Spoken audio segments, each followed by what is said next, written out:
Ahangaha rero abadukurikiye murabibona yuko tugeze kuri rwa rugo rwa wa muhanzi ukomeye cyane mu Rwanda. Tugiye kumuganiriza noneho atubwire amakuru yiwe n'ibanga akoresha mu muziki nyarwanda kugira ngo abe yarusha abandi bakire nyarwanda amafaranga. Ahangaha rero ni mu rugo iwe, tugiye gukomanga hanyuma tujye kumuganiriza. Umuhanzi gusa sinababwira izina ryiwe, ntabwo bajya bavuga izina rye, gusa turi bwinjiremo tuganire bihagije.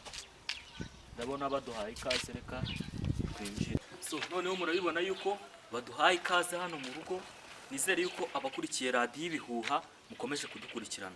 Ubu noneho tugiye kugenda dusuhuze uriya muhanzi, noneho tubashe kuba twaganira birambuye. Namwe nizere ko mutari bukureho urushinge.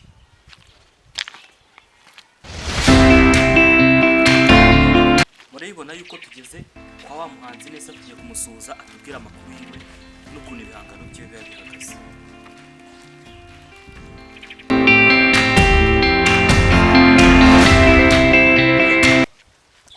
We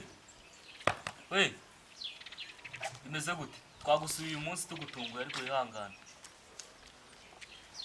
Ndizera yuko rero murimo murabona ko uyu munsi nta gahunda afite yo kutuvugisha, ariko nyine ubundi no kuba nagezemo hano ibi ni ibintu bidasanzwe. Nta munyamakuru n'umwe upfa kugeramo hano.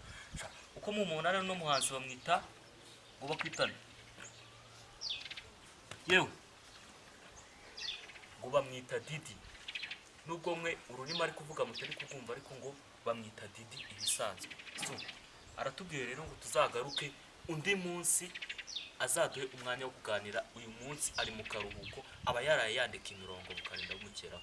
Nizere yuko rero abakurikiranye radiyo Ibihuha umunsi w'ejo tuzaba turi kumwe hano tukaza kuganira na Didi.